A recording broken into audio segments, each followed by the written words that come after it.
ये बहुत ही important concept है, बहुत ध्यान से सुनना। अनुदान की मांग या जिसे आप कहते हैं डिमांड फॉर ग्रांट्स, अनुदान की मांग, डिमांड फॉर ग्रांट्स। ठीक, तो देखो सबसे पहले तो ये समझिए कि बजट में अलग अलग विभागों के द्वारा जो मांग की जाती है वो रखी जाती है। बजट क्या होता है? बजट का मतलब ये है कि इनकम और एक्सपेंडिचर का जो एस्टीमेट है, आय और व्यय का जो एस्टीमेट है, यानी कहाँ से पैसा आएगा और कैसे पैसा खर्च होगा, आय और व्यय का जो एस्टीमेट होता है उसी को हम किस नाम से जानते हैं? उसी को हम बजट के नाम से जानते हैं। तो बजट में पैसा आएगा कैसे और खर्च कैसे होगा, ये पूरा विवरण होता है। ठीक है, तो बजट में अलग अलग विभाग के द्वारा जो पैसा खर्च किया जाएगा उसका विवरण होता है। तो अलग अलग विभागों को जो पैसा खर्च करना है उसके लिए वो अपना एस्टीमेट देते हैं, उसकी मांग करते हैं। जैसे आपने अपने पापा से 10 रुपये मांगा तो वो मांग है। क्या है? आपने 10 रुपये किसी कार्यवश या पॉकेट मनी के लिए पिताजी से मांगा है, वो क्या है? डिमांड है।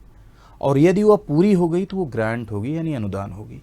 तो डिमांड फॉर ग्रांट का मतलब ये है कि जब अलग अलग विभाग अपने लिए बजट में डिमांड करते हैं, अलग अलग डिपार्टमेंट अपने लिए बजट में डिमांड करते हैं। जैसे रेलवे ने कहा कि हमको भाई इस बार 1000 करोड़ रुपए चाहिए, डिफेंस ने कहा कि हमको इस बार 5000 करोड़ रुपए चाहिए। जज्बाती नहीं होना, मैं उदाहरण दे रहा हूँ, नहीं मान लो कि इतना ही मांगा था क्या इस बार, ऐसा नहीं है।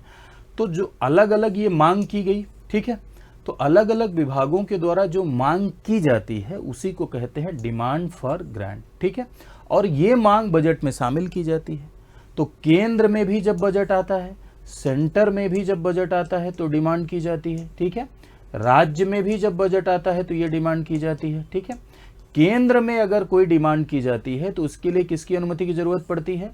तो केंद्र में अगर डिमांड फॉर ग्रांट हुई तो राष्ट्रपति की पूर्व अनुमति की जरूरत होती है, यानी राष्ट्रपति की सिफारिश के बाद, राष्ट्रपति की सिफारिश के बाद ही डिमांड की जाती है। राज्य की अगर हम बात करें तो राज्य में अगर कोई डिमांड की जाएगी तो किसकी सिफारिश? राज्यपाल की सिफारिश की आवश्यकता होती है, यानी राज्यपाल की सिफारिश के बाद ही कोई मांग की जाएगी। क्लियर है? और जब ये डिमांड फॉर ग्रांट क्या हो जाती है? पॉजिटिवली पास हो जाती है। जैसे केंद्र में आई और लोकसभा ने पारित कर दिया, मान लो कि 1000 करोड़ रुपए रेलवे ने मांगा था और लोकसभा ने पारित कर दिया, तब ये क्या हो जाती है? तब ये हो जाती है ग्रांट, यानी तब हम इसे कहते हैं अनुदान। ठीक है, राज्य में आई, मान लो राज्य में किसी विभाग ने 100 करोड़ रुपए मांगा था और विधानसभा ने पास कर दिया, तब वो क्या कहलाएगी? तब वो कहलाएगी अनुदान। पारित होने के बाद, यानी पॉजिटिवली पास होने के बाद हम उसे क्या कहते हैं? ग्रांट कहते हैं। सवाल क्या बनता है? सवाल ये बनता है कि ये this is the financial power of the president in union. संघ में ये राष्ट्रपति की वित्तीय शक्ति होती है कि अनुदान की मांग राष्ट्रपति की सिफारिश के बाद जाती है, और राज्य में राज्यपाल की वित्तीय शक्ति होती है कि अनुदान की मांग राज्यपाल की सिफारिश के बाद जाती है। ये सवाल आपके यहाँ बनता है, और ये वित्तीय शक्ति है तो ऐसे रिलेट करके पूछ लेता है कि वित्तीय शक्तियों में ये होगा या नहीं होगा। ठीक है, और जब पॉजिटिवली पास होती है तब ग्रांट। पहले ग्रांट नहीं बोलते हैं, पहले बोलते हैं डिमांड फॉर ग्रांट, और जब पास हो जाती है तब क्या बोलते हैं? ग्रांट बोलते हैं। तो आई होप आप समझ गए होंगे। ठीक है, चलिए।